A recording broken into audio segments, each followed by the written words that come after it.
सबरी के माता पिता का क्या नाम था और सबरी पूर्व जन्म में कौन थी।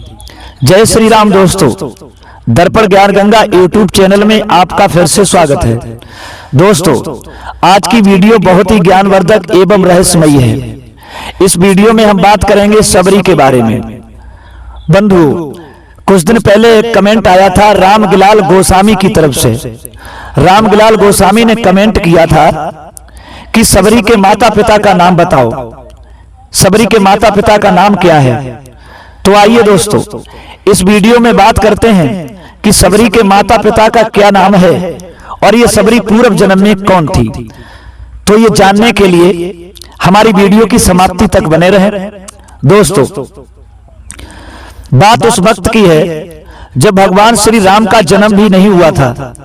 भील जाति के एक कबीले जिसके राजा मुखिया अज थे, अज के घर में एक कन्या का जन्म हुआ जिसका नाम सिरमड़ा था। सिरमड़ा सबरी का ही दूसरा नाम है। सबरी की माता का नाम इंदुमती था। सबरी की जाति सबर थी जो कि भील से संबंधित थी। सबरी बचपन में पक्षियों से अलौकिक बातें किया करती थी जो सभी के लिए आश्चर्य का विषय था। धीरे धीरे सबरी बड़ी हुई, लेकिन उसकी कुछ हरकतें अज और इंदुमती की समझ से परे थी। दोस्तों, समय रहते सबरी के बारे में उसके माता पिता ने किसी ब्राह्मण से पूछा कि वह बैराग की बातें करती है। ब्राह्मण ने सलाह दी कि इसका विवाह करवा दो। राजा अज और भील रानी इंदुमती ने सबरी के विवाह के लिए एक बाड़े में पशु पक्षियों को जमा कर दिया। फिर जब इंदुमती सबरी के बाल बना रही थी तो सबरी ने पूछा कि माँ, हमारे बाड़े में इतने पशु पक्षी क्यों हैं? तब इंदुमती ने बताया कि ये तुम्हारे विवाह की दावत के लिए हैं। तुम्हारे विवाह के दिन इन पशु पक्षियों का विशाल भोज तैयार किया जाएगा। दोस्तों, सबरी सिरमड़ा को ये बात कुछ ठीक नहीं लगी। मेरे विवाह के लिए इतने जीवों का बलिदान होगा, ये मैं नहीं होने दूंगी। अगर विवाह के लिए इतने जीवों की बलि दी जाएगी तो मैं विवाह ही नहीं करूंगी। सिरमड़ा ने रात्रि में सभी पशु पक्षियों को आजाद कर दिया। जब सिरमड़ा यानी सबरी बाड़े के किवाड़ खोल रही थी तो उसको किसी ने देख लिया। इस बात से सबरी डर गई। सबरी वहां से भाग निकली।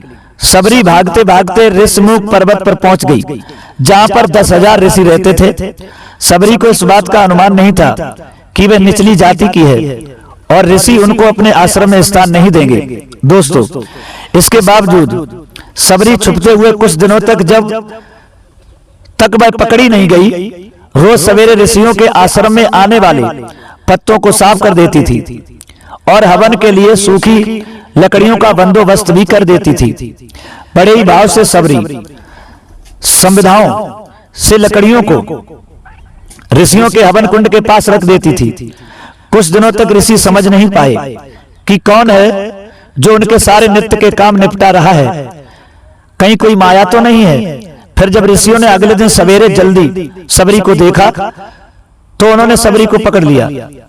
दोस्तों, ऋषियों ने सबरी से उसका परिचय पूछा तो सबरी ने बताया कि वह एक भीलनी है। ऋषियों ने भीलनी को नीच जाति का बताकर उसको ताड़ने लगे। तभी उसी समूह में एक ऋषि मतंग जी थे। मतंग ने सबरी को उन ऋषियों से बचाया और उसको अपनी बेटी कहकर उसको एक कुटिया में शरण दी और सेवा करने को कहा। समय बीतता गया, मतंग ऋषि बूढ़े हो गए। मतंग ऋषि ने घोषणा की, अब मैं अपनी देह छोड़ना चाहता हूं। तब सबरी ने कहा कि एक पिता को मैं वहां पर छोड़ के आई हूं और आज आप भी मुझसे मुंह मोड़ रहे हो, अर्थात मुझे छोड़ के जा रहे हो। अब मेरा कौन ख्याल रखेगा? दोस्तों, तब मतंग ऋषि ने कहा, बेटी, तुम्हारा ख्याल अब राम रखेंगे। सबरी सरलता से कहती है, राम कौन है और मैं उन्हें कहां ढूंढूंगी? मतंग ऋषि कहने लगे, बेटी, तुम्हें उनको खोजने की कोई आवश्यकता नहीं है, वो स्वयं तुम्हारी कुटिया पर चलकर आएंगे। सबरी ने मतंग ऋषि के इस वचन को पकड़ लिया कि राम आएंगे। सबरी रोज भगवान के लिए फूल बिछा कर रखती, उनके लिए फल तोड़ के लाती और पूरे दिन भगवान श्री राम का इंतजार करती। इंतजार करते करते सबरी बूढ़ी हो गई, लेकिन अब तक राम नहीं आए। फिर एक दिन आ ही गया जब सबरी के बरसों का इंतजार खत्म होने वाला था। सबरी ने फूल बिछा रखे थे आते जाते लोगों को मना कर रही थी कि इस फूल पर भगवान चलेंगे। सबरी श्री राम के लिए बेर तोड़कर लाई थी, ये निश्चित करने के लिए बेर मीठे हैं या खट्टे। सबरी ने बेर को चक चक कर उनको जूठे कर दिए। जब भगवान श्री राम आए तो सबरी एक पत्थर के आसन के पास बैठी थी। सबरी ने पहली नजर में भगवान को पहचान लिया। सबरी ने भगवान का खूब आदर सत्कार किया और उनको जूठे बेर खिलाए। इस प्रकार सबरी के बरसों का इंतजार खत्म हुआ और उसको भगवान श्री राम मिल गए। ये थी सबरी की कथा कहानी। दोस्तों, अब आइए आपको बताते हैं सबरी पूर्व जन्म में कौन थी। बंधु, सबरी अपने पूर्व जन्म में एक रानी थी, तब इसका नाम था परमहिसी। एक बार कुंभ के मेले में परमहिसी रानी और राजा दोनों साथ में गए थे। राजा का वहां पर शिविर था। रानी को एक दिन अपने खिड़की से ऋषियों का समूह दिखा जो कि हवन कर रहे थे और मंत्रों का उच्चारण कर रहे थे। रानी परमहिसी का मन भी उन ऋषियों के बीच में बैठने का कर रहा था। रानी ने राजा से आज्ञा मांगी, लेकिन राजा ने कहा कि आप रानी हैं, इस तरह आपको शोभा नहीं देता, आप उन ऋषियों के बीच नहीं जा सकती हैं। परमहिसी रानी अपने कच्छ में जाकर रोने लगी। रात्रि को परमहिसी रानी अपने कच्छ से निकलकर त्रिवेणी तट पर गई। मां गंगा मां से याचना करने लगी। कहा, हे माते, अगर मुझे दूसरा जन्म मिले तो रूपवान और रानी मत बनाना, अब आप में मैं समाना चाहती हूँ। इतना कहकर परमहिसी रानी अपनी देह त्याग दी और जल समाधि ले ली। इसी कारण अगले जन्म में सबरी रूपवान नहीं थी, नहीं कोई राजघराने की। तो दोस्तों, सबरी की कथा से हमें एक सुझाव मिलता है कि सबरी ने अपने गुरु के केवल एक वचन, भगवान श्री राम आएंगे और इसके लिए तुम्हें कहीं जाने की आवश्यकता नहीं है, तुम उनका यहीं पर इंतजार करना, पर अपना पूरा जीवन इसने लगा दिया। जबकि किसी एक विचार पर टिके रहना ही हर किसी के बस की बात नहीं होती है। तो दोस्तों, सबरी के माता पिता का क्या नाम था? जो हमें जैसा प्रमाण मिला वो हमने इस वीडियो के माध्यम से पहुंचाया है।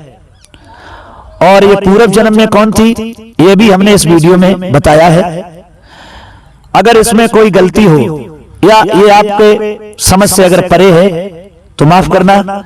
मैं कोई इतना बड़ा विद्वान नहीं हूं, इतना बड़ा ज्ञानी नहीं हूं, क्योंकि 4 वेद हैं, 6 शास्त्र हैं, 18 पुराण हैं।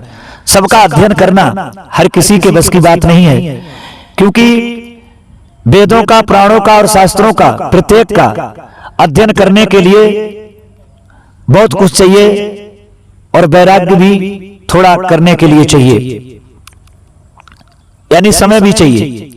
गृहस्थ आश्रम में रहने वाले व्यक्तियों के लिए ये थोड़ा नामुमकिन बन जाता है। तो माफ करना, जैसा भी हमें ये प्रमाण मिला इस वीडियो के द्वारा रामलाल गोस्वामी मैंने आप तक पहुंचाया है। अगर कोई भी गलती हो तो क्षमा करना।